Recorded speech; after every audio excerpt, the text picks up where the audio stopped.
Estamos viviendo un momento clave de la política española que va a marcar el futuro que nos espera durante los próximos años. Como sabréis, probablemente Santos Cerdán, el que hasta el día de ayer era secretario de organización del Partido Socialista y uno de los principales dirigentes del partido de gobierno, resulta que se ha demostrado a través de un informe de la Guardia Civil que había cobrado mordidas de manera incontestable. Es dramático, es bochornoso, es asqueroso, es vomitivo todo lo que ha salido, los mensajes que vamos a ver en este capítulo. Ha estallado inmediatamente una crisis en el Partido Socialista y en el gobierno. No solamente tenían a Ábalos, sino que además tenían a Koldo y además tenían a este tipo, al que habían mantenido e incluso algunos ministros habían dicho que ponían la mano en el fuego por él, y también resulta que finalmente era un corrupto como todos los demás. El presidente del gobierno ha salido a dar explicaciones. Ha pedido perdón hasta en 8 ocasiones distintas. Evidentemente ha obligado a la dimisión inmediata y fulminante de Santos Cerdán y ha dicho que va a abrir un proceso de reflexión y un proceso de auditoría de cuentas dentro del Partido Socialista para intentar calmar las aguas. Pero evidentemente esto la oposición lo ha acogido como agua de mayo. Están alegres, contentos.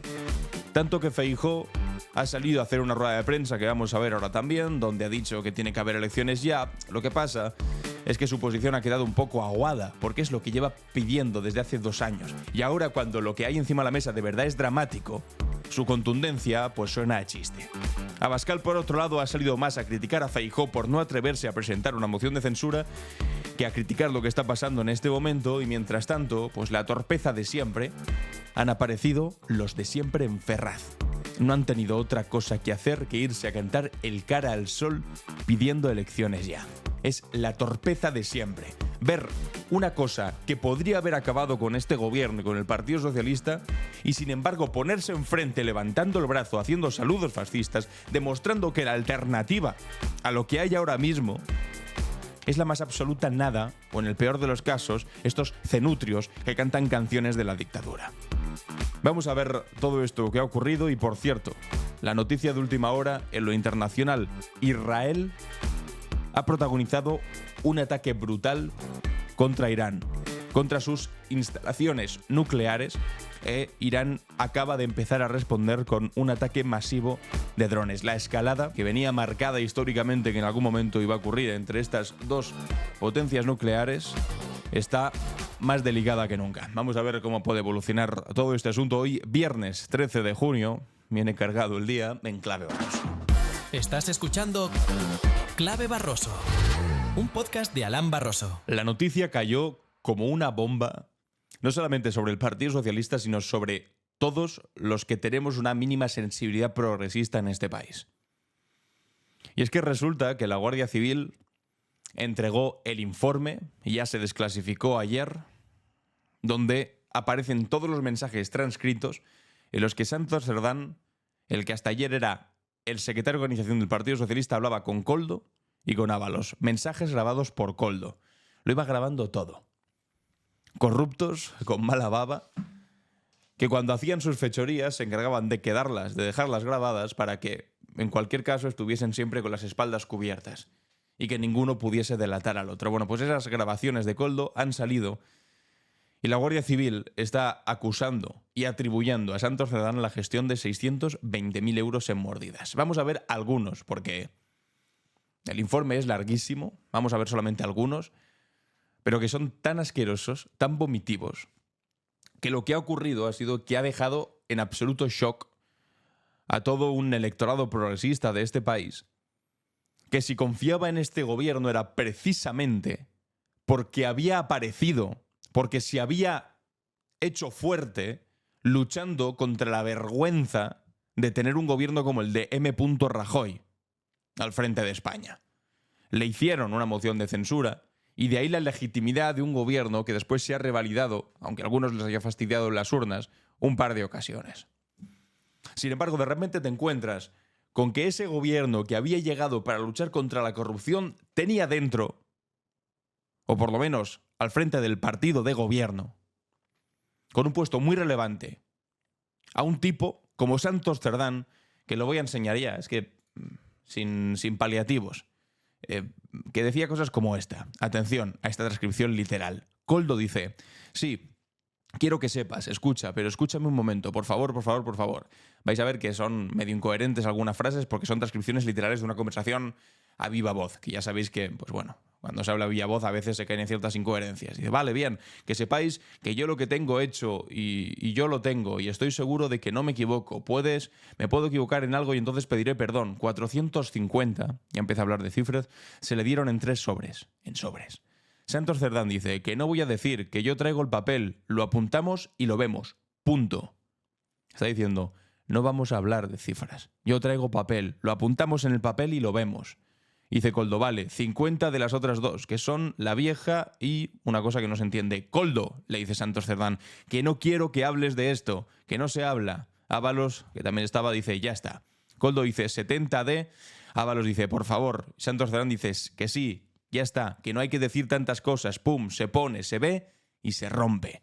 ¿Qué es lo que? Y se tiene aquí, joder, que no hay ningún y no hablar, punto. La verdad es que sí, que no hay ningún problema aún, que no hay que saber nada, ya está, vale, pues ya está. Joder, a eso voy, la verdad. En fin, están diciendo, Santos Cerdán, pon aquí una cifra. Se ve, se escribe, se ve, se rompe. No hay que hablar de cifras, no hables de cifras. Más conversaciones. Esta, por ejemplo, que también es delirante. Koldo diciendo, sí, 450.000 euros, diciéndosela a Ábalos. 450.000 euros que te debe. Y a mí me debe 130 más. Están hablando no de 130 euros, de 130.000.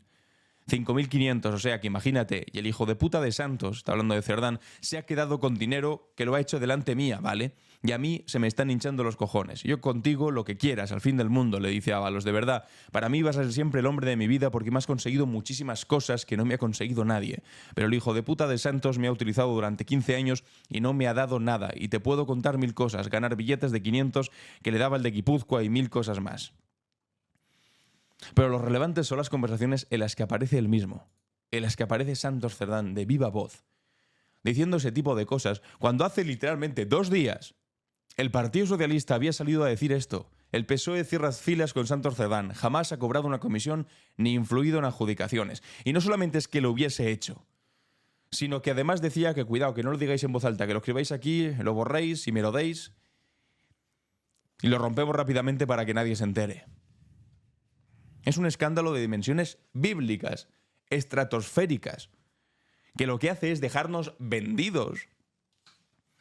Porque esto lo que hace daño es a la legitimidad de este gobierno, que como os decía había nacido contra la corrupción y que ahora, después de tantos meses, de tantos años, con los jueces peinados de turno y con los que quien pueda hacer que haga, etcétera, etcétera, de tantas mentiras, de tanta guerra judicial, ahora resulta que se haga una cosa que no es montaje.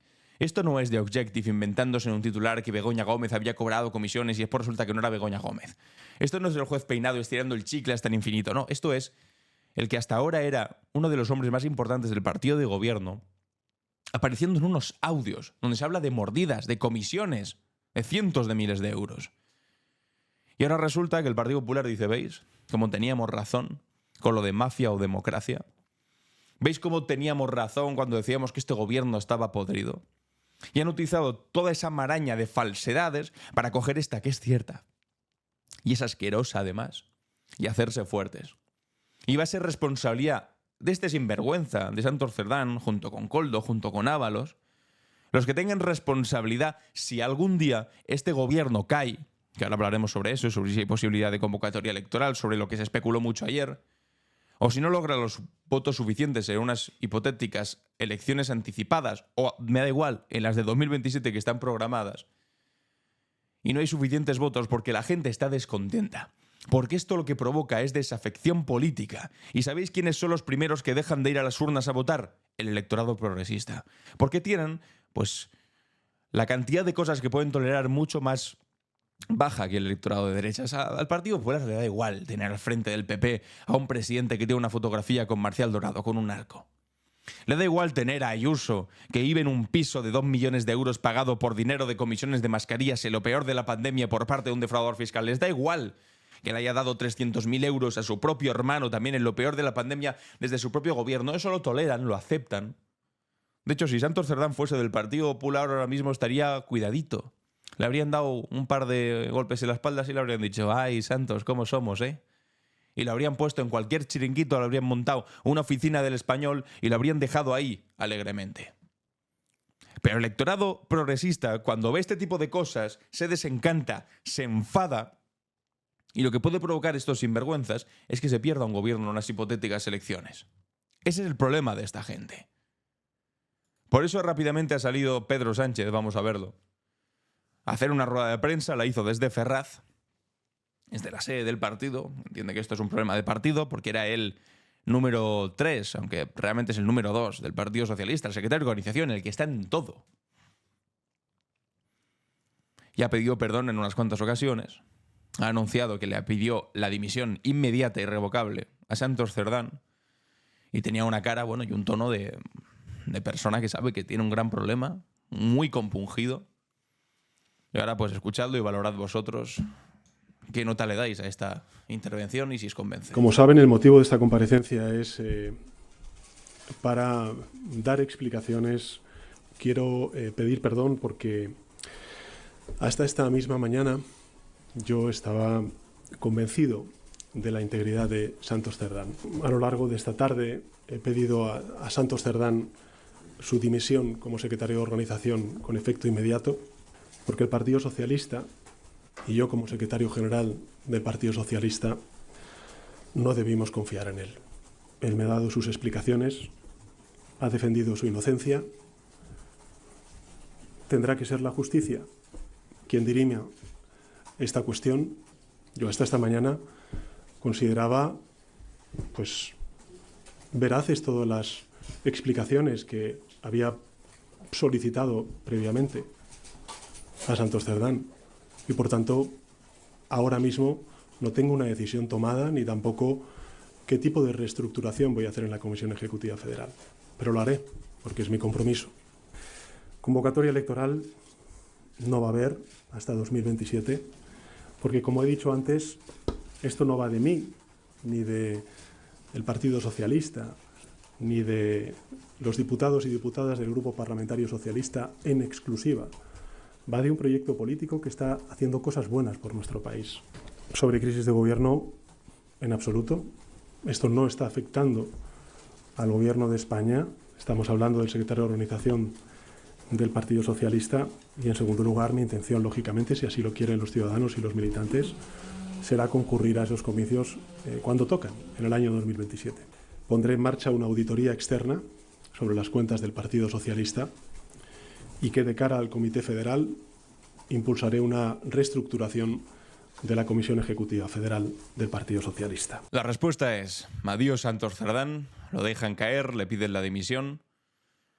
Concretan el problema simplemente dentro del partido, diciendo que esto es un problema exclusivo de partido, no va a haber crisis de gobierno, no va a cambiar a ministros, porque no hay ministros imputados ni que tengan que ver con todo lo ocurrido en el ámbito de actuación del que fue el ministerio del señor Ábalos. Ábalos está fuera, Ábalos está suspendido de militancia, le han pedido el escaño, está fuera del partido, no tiene nada que ver ya lo que hay dentro del gobierno, dice el gobierno va a continuar, no va a haber convocatoria electoral, eso sí, el partido está comprometido, tienen que cambiar la ejecutiva, y ahí lo relevante es quién más en la ejecutiva era amigo de Santos Cerdán. Porque ahí no puede quedar piedra sobre piedra. Cualquier persona que tuviese una mínima relación con todo lo que está ocurriendo aquí tiene que estar puesta bajo un escrutinio brutal que no les permita, y esto no lo digo yo por lo que le pase al Partido Socialista, por lo que le pase al gobierno, lo estoy pensando en lo que le pase a España. Porque de no hacerlo bien esto, se están jugando que haya elecciones anticipadas, que no haya forma posible de aguantar esto y que el próximo gobierno, primero por la irresponsabilidad, ¿no?, por la corrupción de estos sinvergüenzas, estos tres sinvergüenzas, pero también por la completa inutilidad en este caso o incompetencia de una ejecutiva del Partido Socialista que no fue capaz hasta el día de ayer de darse cuenta de lo que tenía dentro del partido, que eso es lo que menos se puede entender. ¿Cómo puede ser que tuvieses al secretario de organización que tienes y nadie se diese cuenta de lo que había ahí? Podrían decir, no, claro, pero esto es de hace unos años. Bueno, ¿y qué? ¿Y qué? Resulta que te tienes que enterar ahora a través de la Guardia Civil. Y el riesgo es que eso provoque, como os decía, el primer gobierno de la derecha con la extrema derecha de este país. Es que, de verdad, que podría estar mucho más rato sacando cosas de este informe porque son terribles. Ojo a esto, es que no solamente sobre Santos Cerdán. A Ábalos tampoco es que lo dejen en demasiada buena posición. Koldo Ábalos le decía: te has gastado 470.000 euros en 2 años. No me jodas. Y Ábalos le respondía esto: es que gasto mucho. Pero qué barbaridad. Qué barbaridad y qué hipocresía. Un tipo, el Ábalos, que estaba como secretario de organización en su momento. Es que han sido 2 secretarios seguidos de organización, Ábalos y después Santos Cerdán.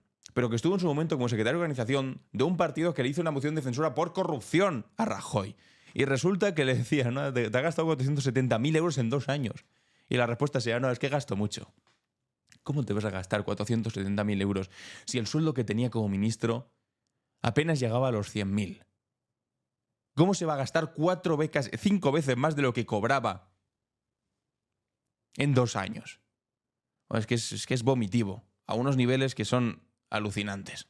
Bueno, por supuesto, como os decía, Santos Cerdán dimite como secretario de organización del PSOE, entrega también acta de diputado, porque era diputado, y dice que defiende su inocencia. Pero es que los audios son criminales.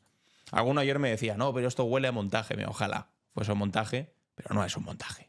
Esto no es, os decía antes, el titular de Begoña Gómez cobra comisiones y después resulta que Begoña Gómez es otra persona. No, aquí hay audios.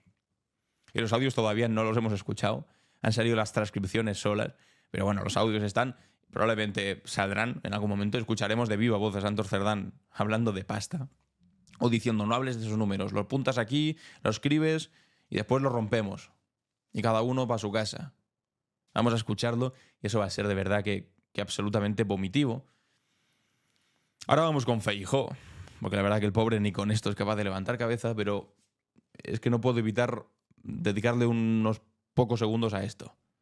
María Jesús Montero, que decía esto, vicepresidenta del gobierno. Un magnífico servidor público. Pongo la mano en el fuego por él y por Santos Cerdán. No hay nada. Pongo la mano en el fuego por Santos Cerdán. Es mentira, no hay caso. No hay caso. No es la única vez que lo decía. En el Senado también lo dijo. Con el señor Santos Cerdán pertenecemos ambos a la dirección de mi partido y más allá de ello tengo una relación personal y de complicidad y de amistad con el señor Santos Cerdán. Complicidad. Es que a quién se le ocurre decir complicidad. Por el que también pongo la mano en el fuego. Pone también la mano en el fuego. Y no contentos con eso, Bolaños, ministro de Presidencia y de Justicia, dice esto también. Y dice María Jesús Montero casi la mano, ¿no?, en el fuego por él. Me gustaría saber si también defiende la honestidad de Santos Cerdán. Si usted, al margen de lo que se publique o no, Santos Cerdán es una persona para usted honesta, ¿pondría la mano en el fuego por él? Sí, con toda claridad. Sí, con toda claridad. Es que este es el problema. Que no sé si basta con que simplemente aparezca Pedro Sánchez y diga: bueno, pido perdón, está bien que pidas perdón, y que intente delimitar el problema al partido, al ámbito del partido, pero es que dentro del gobierno también tienes un gran problema, porque tienes a esta gente que es que tú no puedes poner la mano en el fuego por alguien, como quien se compra una chuchería, como si esto fuese algo, bueno, pues una cosa cualquiera, ¿no? Si tú pones la mano en el fuego y resulta que al final, por quien ponías la mano en el fuego, es un auténtico criminal, es que tu mano se achicharra inmediatamente. Y ahora se van a poner de perfil estos dos. María Jesús Montero y Bolaños van a decir: no, bueno, en fin, me han engañado a mí también. Joder. Quienes nos sentimos engañados somos los votantes progresistas. Los que nos sentimos engañados somos la izquierda de este país. Que vemos como defendéis a capa y espada a un tipo, incluso poniendo la mano en el fuego, y después resulta que, ay, que me han engañado. Entonces, la próxima vez que pongáis la mano en el fuego por alguien del partido, ¿qué tenemos que hacer? Creeros. O decir: bueno, pues ya os acordáis lo que pasó con Santos Cerdán, ¿no? Tanto mano en el fuego y ahora no tenéis manos, tenéis muñones, absolutamente abrasados. En fin, es que esto es duro. Bueno, y después están pues los de siempre aprovechados. Pues como en este caso Susana Díaz, que la pobre está resentida desde hace bastantes años y va por televisiones diciendo esto. Y llamar a las urnas antes de que acabe el 25, porque en esta situación desbordado todos los días con una barbaridad, lo que vamos a llegar al 27 es arrastrado. Y creo que el PSOE tiene que ofrecer algo más que llegar arrastrado a unas elecciones. Bueno, arrastrada lleva ella durante bastante tiempo. La han mantenido ahí como senadora para darle un espacio donde poder sobrevivir. Y va por ahí prodigándose por platos de televisión ejerciendo de tertuliana, pero ya veis, han salido todos. Felipe González también, Susana Díaz también. Y de hecho, de todos los que han salido, el más torpe, sin lugar a dudas, ha sido Alberto Núñez Feijóo. Comparecía en el día de ayer y decía esto. Ha llegado el momento de poner fin a la escapada. Sobrevivir ya no es una opción. No es creíble que el Sánchez, que todo lo controla en su gobierno y en su partido, no se enteraba de nada. En cualquier caso, debe convocar elecciones de manera inmediata. Ha quedado en una situación imposible y debe de asumirlo cuanto antes. No hay ninguna huida hacia adelante. Es una huida hacia ningún sitio. Bueno, huida a ningún sitio, hay que poner fin a la huida, debe convocar elecciones. Y el problema de Feijóo, os lo avanzaba al principio, es que ha pedido en tantas ocasiones elecciones ya, que cuando la pide de nuevo suena a farsa, suena a chorrada. Has pedido elecciones porque España se acababa, porque Cataluña se iba a independizar, porque la amnistía era el peor de los terrores que nos iba a ofrecer este gobierno, por los indultos.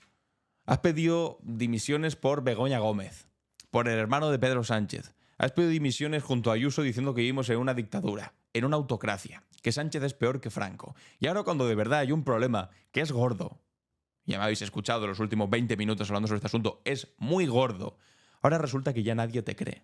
Es literalmente lo que os digo siempre del cuento de Pedro y el Lobo. Bueno, pues estamos en la última fase del cuento de Pedro y el Lobo.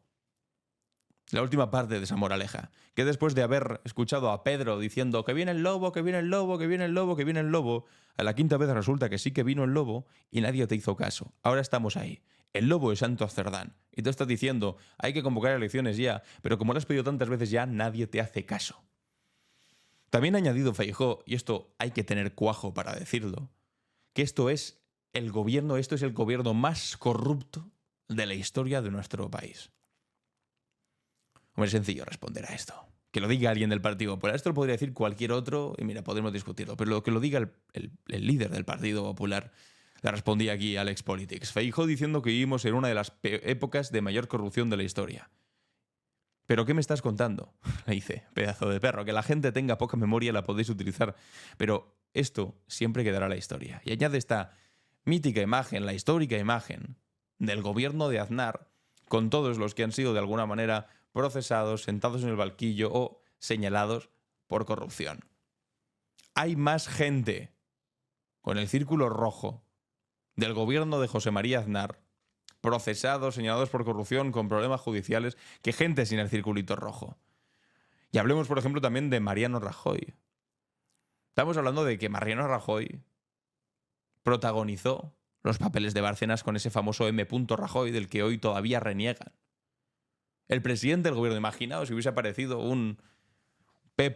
Sánchez en los audios. Que hubiesen dicho, no, pues a Sánchez hay que darle tanto dinero. Eso sí que habría sido lo equivalente. Y habría sido simplemente equivalente, no la máxima corrupción de la historia del país, no. Lo equivalente a lo que pasó con Rajoy. Tendrían que pasar otras cuantas cosas más, para que fuese equivalente, como por ejemplo pagar la sede de tu partido con dinero en B. Que eso es. O sea, la sede desde la que interviene Feijóo está pagada con dinero en B y habla el tipo con esa decencia de no, es que tiene que haber elecciones ya, porque esto es mafia o democracia, yo soy democracia y ellos mafia. Y lo dices desde una sede pagada con dinero en B. Eso es lo dramático. Que lo que hay enfrente y a lo que se le está facilitando el acceso a la Moncloa es a esta gente, precisamente. Aquí Jorge García Marín decía, en el Partido Popular Santos Cerdán seguiría viviendo en un ático o comiendo en el Ventorro, cero dudas. Es que nos hablan precisamente estos, los que llevan 7 meses, 8 meses ya manteniendo a Amazon al frente del gobierno de la Generalitat Valenciana. Los que llevan a sus manifestaciones en defensa de la democracia a Mariano Rajoy, el M. Rajoy, el de la Policía Patriótica, los que llevan a Aznar, el del YAC 42, el de las mentiras del 11M, y esta gente se atreve ahora a darnos lecciones. Lo grave de esto es que efectivamente les va a funcionar. Les va a funcionar, sea en el 2027 o sea en una repetición electoral, en un adelantamiento electoral. Les va a funcionar porque su electorado les perdona, tiende a perdonarles estas cosas. Narices, si Feijóo llegó al frente del Partido Popular por tapar la corrupción de Ayuso con su hermano dándole 300.000 euros que se cargaron a Casado, y aquí como si no pasase nada, y ahora nos dan lecciones estos son los que pueden llegar a Moncloa por la torpeza me voy a decir torpeza de Santos Cerdán, no, por la criminalidad, por la corrupción de Santos Cerdán, pero por la torpeza y la incompetencia de una ejecutiva socialista que no estuvo a la altura para elegir a otra persona que no fuese del entorno de Ábalos para estar ahí al frente. Y Yo creo que ya tenemos que haber aprendido que el entorno de Ábalos es absolutamente corrosivo. Eso es tóxico. Es tóxico. Y todavía seguramente quede alguien por ahí, por el camino, a quien el Partido Socialista tiene que sacar. Porque no me creo que simplemente sean 3 y punto, ya está. Toda esa estructura que tenían montada requiere de algo más que de 3 canallas o 3 sinvergüenzas. Y ahí el partido tiene que estar a la altura para desenmascararlo o deshacerlo antes de que acabe saliendo por un informe de la Guardia Civil y tengan el problema que están teniendo ahora mismo. Atención con Santiago Abascal. Esto, por supuesto, era una intervención no a primera hora de la mañana, que ya sabéis que le gusta dormir, pero tuvo a bien, pues bueno, salir y decir que el principal problema aquí no es Sánchez, sino que es Feijóo. En este punto están entre los 2 próximos socios de gobierno, porque Feijóo va a tener que gobernar con Abascal en algún momento si quiere gobernar, porque si no, no suma. Creo que ese es el drama, que ni siquiera suma para una moción de censura, que es lo que le habría encantado poder presentar ahora. la debilidad de la oposición del señor Feijóo es letal para la oposición en España. Creo que acaba de hacer unas declaraciones en las que pedía confianza en el sistema y decía que no había que precipitarse. ¿Cómo va a confiar la gente en el sistema si hoy se ha conocido que el propio Partido Socialista manipuló sus elecciones primarias y que el que fue elegido secretario general lo hizo mediante un pucherazo introduciendo votos falsos en las urnas?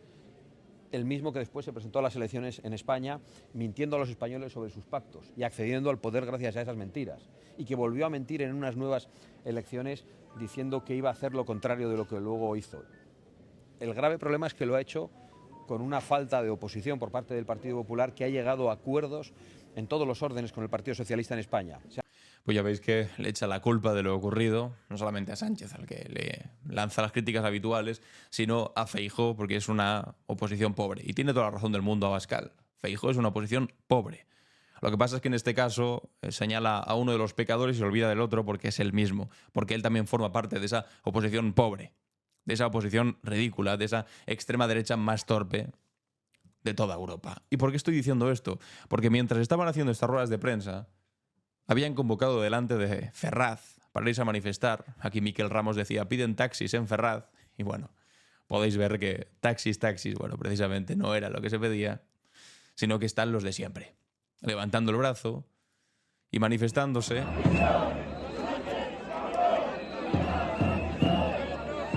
Eran un par de centenares o 3 centenares, 300 personas, 400 personas delante de la sede del Partido Socialista. Aquí decía en este tuit Mario Pedrafita, la alternativa a España en España es esto.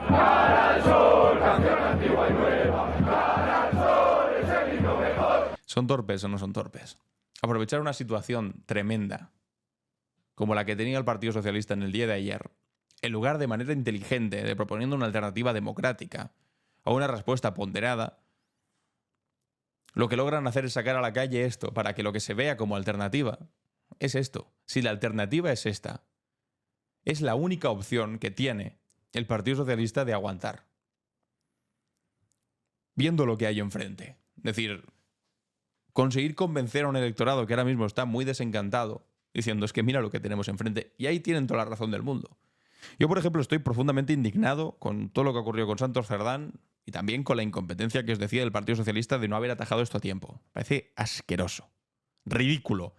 Y me enfada como votante progresista y me enfada también como español que no quiere ver en el gobierno al Partido Popular junto a Vox. Pero al mismo tiempo después veo esto precisamente, este aviso de lo que podría entrar en Moncloa, no manifestarse delante de Ferraz, sino entrar dentro de Moncloa. Y digo, voy a hacer lo imposible para que esto no sea lo que veamos en nuestras instituciones. Banderas franquistas y el cara al sol mientras levantan el brazo. Bueno, también se presentó Alvise delante de Ferraz a hacer... Bueno, Alvise el pobre, que ya tiene bastantes problemas también. O sea, que Santos Cerdán es un sinvergüenza, vale, pero que Alvise, que tiene 4 causas abiertas en el Tribunal Supremo, se queje de algo, en fin, es bastante curioso. Pero bueno, llegó con un altavoz y puso esto.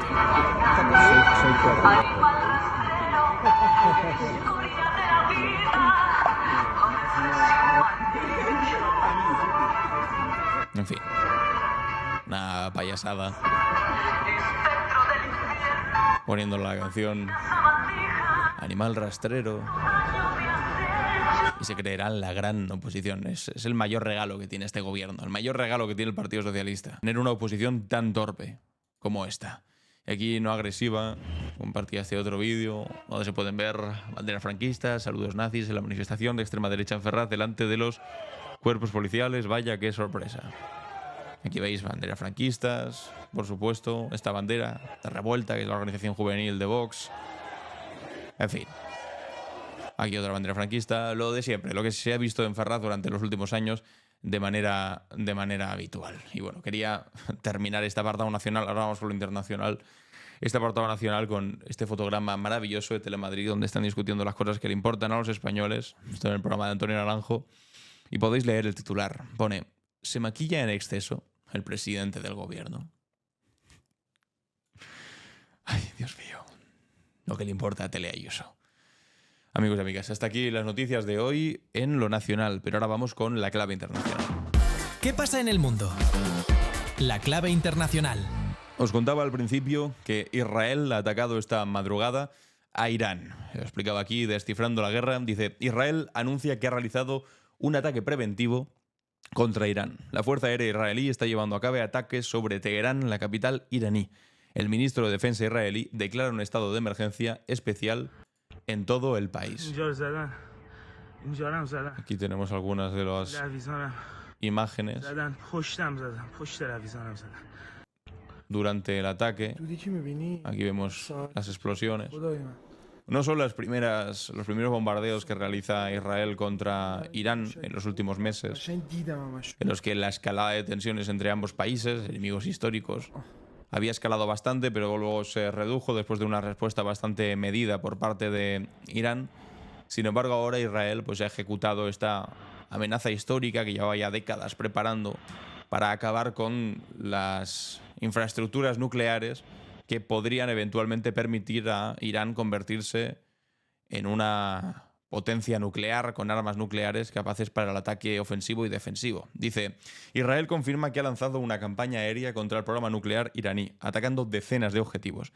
Acusa a Irán de enriquecer suficiente uranio para varias bombas y que es una amenaza inminente. La operación se llama La Fuerza del León. Y lo que han hecho ha sido atacar este programa nuclear iraní para evitar que se desarrolle completamente y que así no acabe siendo una amenaza para Israel, porque dicen que eventualmente lo podrían utilizar contra ellos. Según informan periodistas de guerra israelíes, el ejército israelí espera que su operación contra el programa nuclear y las capacidades de misiles de largo alcance de Irán dure varios días. Según oficiales israelíes, la acción está coordinada con los Estados Unidos de Donald Trump, al que no le importa en absoluto pues incendiar todavía más ese territorio. El secretario de Estado de Estados Unidos, Marco Rubio, dice, esta noche Israel tomó medidas unilaterales contra Irán, no participamos en los ataques contra Irán, Israel nos informó que creen que esta acción era necesaria para su autodefensa, permítame ser claro, Irán no debe atacar intereses o personal de Estados Unidos. Es decir, se desmarcan más o menos, desde los Estados Unidos dicen esto no es cosa nuestra, por lo tanto Irán no debería atacarnos a nosotros porque nosotros no tenemos que ver con esto, pero de alguna manera también como que le da la razón a Israel de, bueno, lo están haciendo porque tienen que hacerlo para defenderse, como hacen siempre, igual que la misma justificación que hacen cuando atacan a niños en Gaza, no, lo hacen para defenderse. En fin, hoy por la mañana ya el líder supremo de Irán, el ayatolá Ali Khamenei, ha advertido que Israel va a sufrir grandes y graves consecuencias tras lanzar el viernes ataques mortales contra la República Islámica, incluidos Teherán y sus instalaciones nucleares. Es decir, ha prometido una respuesta. Algunos medios ya están haciéndose eco de que se ha lanzado a 100 drones contra Israel. Veremos en qué se concreta este ataque, esta respuesta de Irán, que no puede quedarse de brazos cruzados, pero también están asegurando desde Irán que de momento no hay contaminación nuclear tras los ataques de Israel a plantas de uranio, es decir, están como conteniendo los daños, diciendo tampoco ha sido para tanto el daño que nos han hecho, pero sí que tiene que responder de alguna manera, de una forma lo suficientemente velada como para que esta escalada no llegue a mayores, porque entonces una guerra entre Irán e Israel puede ser devastadora para ambos países, pero también lo suficientemente contundente para que no quede como un país débil, que puede ser atacado sin recibir respuesta. Así que, bueno, pues un día más, viendo cómo Israel es el principal desestabilizador de la región, no tiene bastante con hacer un genocidio en la franja de Gaza y en Palestina en general, sino que además tiene que enemistarse con todos sus países alrededor para ser el principal hegemón y el único tenedor de armas nucleares de la zona y ya veis que tampoco tiene ningún tipo de reparo en atacar sin ton ni son, elevando unas tensiones que ya están bastante altas y al rojo vivo con todo lo que está haciendo en Palestina. Seguiremos informando sobre este asunto a ver cómo evoluciona y de momento vamos con nuestra cápsula del tiempo. ¿Qué es lo que ocurrió un día como hoy? La cápsula del tiempo. En clave Barroso. Comenzamos nuestro viaje en 1813, cuando el 13 de junio de ese año, el ejército aliado anglo-hispano-portugués, bajo el mando del duque de Wellington, cruzaba el río Águeda para lanzar su ofensiva final contra las tropas napoleónicas en el norte de España. Esta maniobra militar marca el inicio de la campaña que culminaría apenas 8 días después con la decisiva batalla de Vitoria y la huida definitiva de José Bonaparte del territorio español. Para comprender la verdadera dimensión de este momento histórico, debemos situarnos en el contexto de la Guerra de Independencia Española, un conflicto que empezó en 1808 y que representó mucho más que una simple guerra entre potencias europeas. Fue en esencia la primera guerra de liberación nacional de la era moderna, donde un pueblo entero se alzó contra la ocupación extranjera, estableciendo precedentes que inspiraron movimientos independentistas en todo el mundo. La invasión napoleónica de España había comenzado bajo el pretexto de una alianza, pero pronto se reveló como una ocupación brutal que impuso a José Bonaparte, hermano de Napoleón, como rey de España. Esta imposición extranjera desató una resistencia popular sin precedentes, donde campesinos, artesanos y clérigos se unieron en una lucha guerrillera que haría famoso el término de guerra de guerrillas en todo el mundo. Nació aquí, de hecho, ese término, el de guerrilla. Lo extraordinario de esta resistencia es que no se limitó al aspecto militar. Mientras el pueblo luchaba en los campos y montañas, las Cortes de Cádiz redactaban entonces la Constitución de 1812, conocida como la Pepa, uno de los textos más liberales y progresistas de su época. Esta Constitución establecía por primera vez la soberanía nacional, es decir, que la soberanía residía no en un rey, sino en todos los españoles, la división de poderes y derechos fundamentales que influirían en los movimientos constitucionales europeos y americanos durante todo el siglo XIX. Un dato menos conocido es que muchos de esos líderes guerrilleros españoles provenían, por primera vez en nuestra historia, de las clases populares y desarrollaron tácticas de guerra irregular que serían estudiadas por movimientos de liberación nacional en siglos posteriores.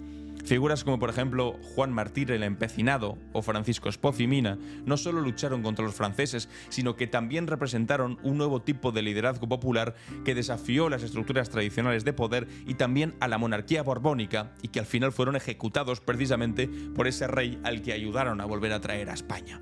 Porque ellos luchaban no solamente por la libertad nacional de España frente a los franceses, sino también por la libertad de todos los españoles frente a sus propios borbones, que al fin y al cabo también eran franceses, que tenían una dictadura de facto, una monarquía totalitaria y absoluta en nuestro país, y por eso acabaron también con ellos una vez volvieron al poder. La victoria final en Vitoria no solo expulsó a los franceses de España, sino que también demostró que era posible derrotar a los ejércitos napoleónicos cuando el pueblo se movilizaba masivamente. Esta lección resonaría en toda Europa, inspirando a otros pueblos a resistir la dominación extranjera. Y ahora, saltando más de siglo y medio en el tiempo, llegamos a otro 13 de junio, esta vez de 1971, cuando el diario The New York Times comenzó a publicar uno de los documentos más explosivos de la historia del periodismo estadounidense: los papeles del Pentágono. Este evento marcó un punto de inflexión en la relación entre el poder político y la opinión pública, exponiendo de manera devastadora las mentiras sistemáticas del gobierno estadounidense sobre la guerra de Vietnam. Los papeles del Pentágono eran un estudio secreto de 7.000 páginas encargado por el secretario de Defensa Robert McNamara, que documentaba la participación estadounidense en Vietnam desde el 45 hasta el 67. Daniel Ellsberg, un analista militar que había participado en la elaboración del estudio, decidió filtrarlo a la prensa después de llegar a la conclusión de que el gobierno había engañado sistemáticamente al pueblo estadounidense sobre la naturaleza y el alcance de la guerra. Lo que revelaron estos documentos fue devastador. Mostraron que 4 administraciones consecutivas, desde Truman hasta Johnson, habían mentido deliberadamente sobre Vietnam. Revelaron que los funcionarios sabían perfectamente que la guerra era inviable, pero continuaron enviando soldados a morir innecesariamente, mientras decían públicamente que la victoria estaba cerca. Documentaron cómo se habían fabricado pretextos para la escalada militar, incluyendo el incidente del Golfo de Tonkin, utilizado para justificar la intervención masiva. La reacción del gobierno de Nixon fue reveladora de la naturaleza autoritaria del poder. En lugar de reconocer los hechos documentados, intentó censurar la publicación y perseguir a quienes habían expuesto la verdad. El caso llegó hasta la Corte Suprema, que en una decisión histórica defendió la libertad de prensa frente a los intentos de censura gubernamental. Y Daniel Ellsberg, quien arriesgó tantas décadas de prisión por revelar estos documentos, se convirtió en un símbolo de resistencia cívica contra las mentiras de un Estado. Su acción demostró que individuos con acceso a información privilegiada tienen la responsabilidad moral de exponerla cuando revela crímenes o engaños sistemáticos por parte del gobierno. Los papeles del Pentágono establecieron precedentes sobre la importancia de la transparencia gubernamental y el derecho del pueblo a conocer la verdad sobre las acciones de sus gobernantes. Su legado puede verse en revelaciones posteriores como la de Chelsea Manning, como la de Edward Snowden o como la de Julian Assange, quienes han continuado esta tradición de exponer los abusos del poder imperial incluso contra sus propias leyes. Conectando estos eventos con el presente, debemos mencionar brevemente a Ban Ki-moon, quien nació el 13 de junio de 1944 en Corea del Sur y se convertiría en el 8º secretario general de las Naciones Unidas entre el 2007 y el 2016. Durante su mandato se enfrentó a algunos de los desafíos más complejos del siglo XXI, desde la crisis financiera global hasta el cambio climático. Uno de los legados más importantes de Ban Ki-moon fue su liderazgo en la adopción, por ejemplo, de los Objetivos del Desarrollo Sostenible en 2015, que establecieron una agenda global para combatir la pobreza, la desigualdad y el cambio climático. Su origen, de Corea del Sur, un país que experimentó tanto la división impuesta durante la Guerra Fría como un dramático desarrollo económico, le proporcionó una perspectiva única sobre estos desafíos al desarrollo y la construcción de la paz de manera global. Y hasta aquí nuestra cápsula del tiempo de hoy. Vamos con las preguntas y respuestas. ¿Y tú? ¿Qué opinas? En Clave Barroso. Bienvenidos y bienvenidas a ¿Y tú qué opinas?, donde os hago una pregunta y después leo vuestras respuestas. Las respuestas han quedado un poco desactualizadas porque el último capítulo fue el lunes.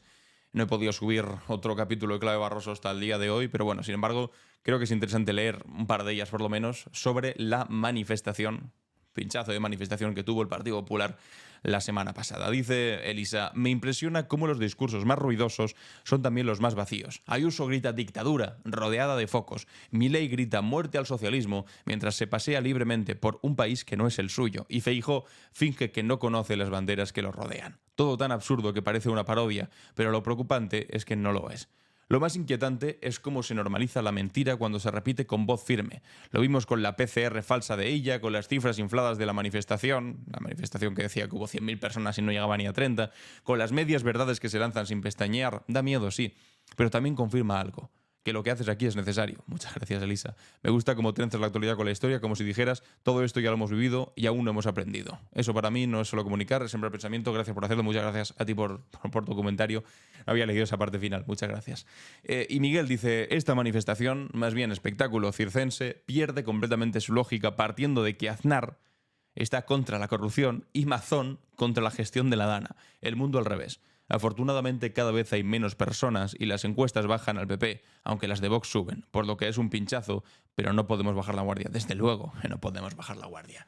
Y para el próximo capítulo no me queda más remedio que preguntaros sobre cómo estáis viviendo todo este asunto, el asunto de Santos Cerdán, de la corrupción, de la respuesta que ha dado Pedro Sánchez, de unas hipotéticas elecciones, de la posibilidad de lo que nos estamos jugando, de que haya un gobierno de la derecha con la extrema derecha en este país, en el caso de que esto le salga bien. En fin, os leo los comentarios a ver qué pensáis sobre todo esto. Ya sabéis, una R, 2 puntos, y en el próximo capítulo vemos vuestra opinión al respecto. Y hasta aquí nuestro capítulo de hoy, bastante movidito. Yo soy Alan Barroso y esto ha sido Clave Barroso.